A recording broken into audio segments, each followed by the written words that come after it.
your local six. Oh no, wait, it was the head of the Contractors Association. So, Yeah. okay.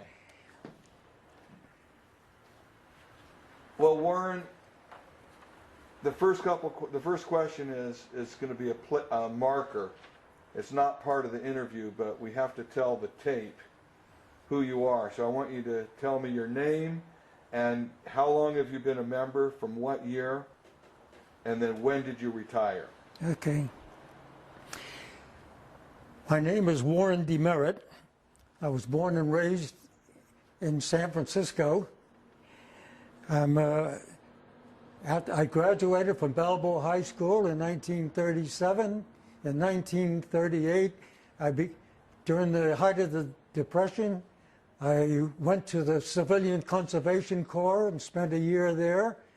I came back and studied for civil service exams and passed the test to enter city service. Just as I went into city service in 1944, I was drafted into the U.S. Navy in World War II. Went to electrical engineering schools by the Navy in St. Louis, and then was sent overseas to China, Burma, and India, where I worked with the Chinese guerrillas on the famous Burma and Lido Road. After I came back, I went back to work for the city of San Francisco Municipal Railway from 1944 until I retired from the union in 1989. Warren, thank you. That's good. What effect did Local 6 have on your professional life? How did the local influence your professional life? Well, one of the big reasons was that during the Depression, it was very hard, very difficult to acquire a job. So the place to go was to make the rounds of the different business unions and see if you could become a member of that union and go to work. Fortunately, I went to the Local 6 of the IBEW, and from there I got my start in unionism. Yeah. Warren, what effect did Local 6 have on your personal life? What role has the local played in your life? And how would your life have been different without Local 6? I think one of the main attributes to joining Local 6 was the fine camaraderie I had with the different union members. Local 6 was made up of various units, including inside wiremen, electric railway shop mechanics, linemen, motor shopmen, shipyard workers. So I had a great opportunity to meet and talk over different craft problems with these people, and I learned an awful lot through just being privy to those type of people that were members of the local. Describe some of the jobs that you did in San Francisco as a member of Local 6. You mentioned you did work for the Muni Railway, and so as you started at the Muni, explain some of the different jobs that you worked. Well, the there. first job I had, Charlie Foam was a business manager there during the height of the Depression, and at that time it was just before World War II, and the shipyards were kind of booming, so they needed help. So Charlie Foam sent me as a raw rookie to go work for the shipyards. And that's where I got my first start in the electrical game. After the war, I came back and went to work for the Muni Railway in the electrical transit end of it. Became involved in the old streetcars, which eventually gave way to the new trolley coaches that are now prominent among the streets of San Francisco. which led to the light rail vehicles that we now enjoy, that the people enjoy riding downtown. And I might add that I was very involved in the adoption of the Historical Railway Association, which the F line now runs alongside the Embarcadero and is quite a growing part for tourists here in San Francisco. I'm glad to be a part of that. Yeah. It sounds like you were one of the founding, call it member or participants in the Market Street Railway Association? Absolutely, yes. Good, yeah. good. How familiar are you with Local 6's history, and how would you credit that history helped Local 6 get where it is today? Well, Local 6 was kind of blessed with a lot of real good civic-minded people. You started out with Charlie Phone, who later became a member of the Board of Education, which is a very prominent position here in the city for education. There was Bill Reedy, who became a charter board member for the Bay Area Rapid Transit on their first executive board, which brought rapid transit to the city.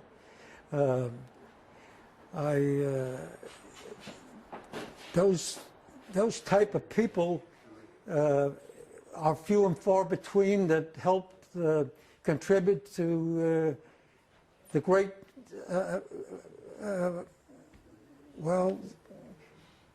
our great history, see, of San Francisco's labor movement. You know, I met many good people in our local. John Walsh sitting here, John Bruni, Joe Parham. You know, there were a lot of dedicated labor people that were very interested in the city, and that it maintained its good relations with the citizens, and you know, it was just an eye-opener and for history of this city. A lot of people are not aware of, and these people brought that to light, and I was glad to be a part of that, and with them. Yeah.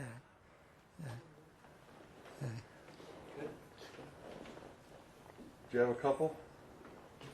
We could throw in the pride question again. I like it always opens up some doors. I made that question up. Oh, okay. Go ahead. Warren, I got a question. Same question I asked before. Are you very proud to have been a member of this local? I am very proud to have been a part of this local, and one of the reasons I became a labor union man, because my father was a charter union member of the Automotive Machinists and made sure that I was brought up in a labor family, which a lot of people became part of the labor movement by becoming family-oriented in labor. The local union contributed so much to the civic mindedness of this city of ours.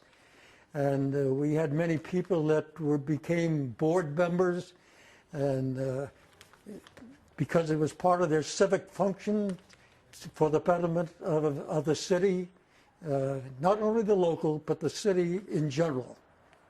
Okay.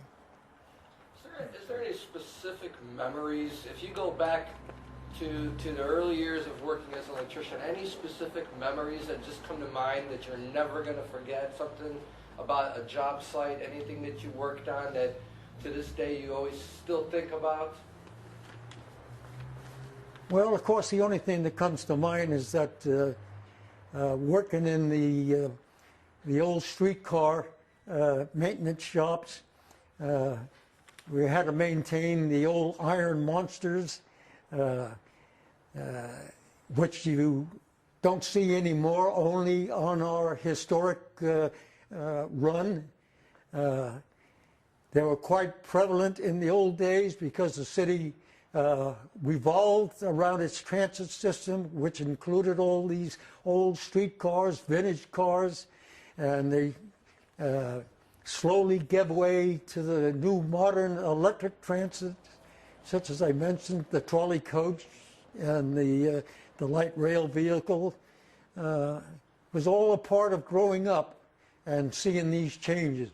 And the only thing that remained from the old school was our famous cable cars. Yeah.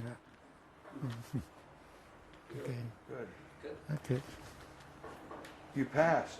I had two additional thoughts. Oh, two of the biggest accomplishments, voter-wise, that the local put through, that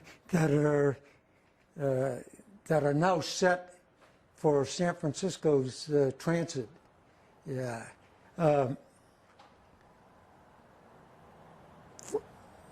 You want me to start from the...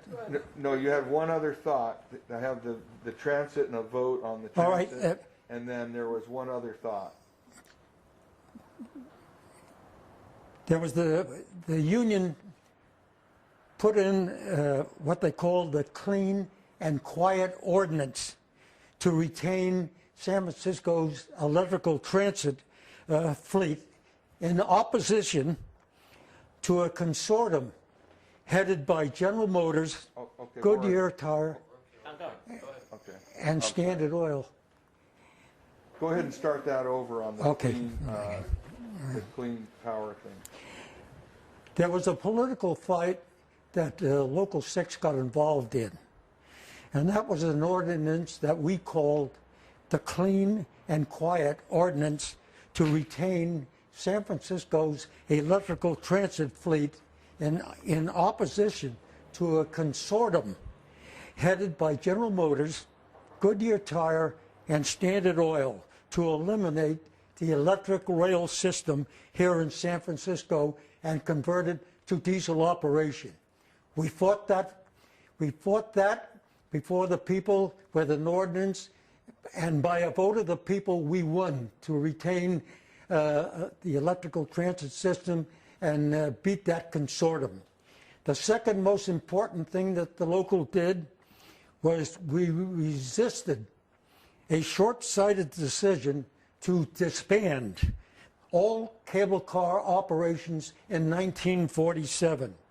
And so the union got involved with a group called To Save the Cable Cars, which went on the ballot, and with strong support, headed by Local 6, we unanimously put that ballot across, and our cable cars are still running. I just might add one other thing, that as a member of Local 6, and I became president of the Civil Service Association, which included all Local 6 members and other members of the craft.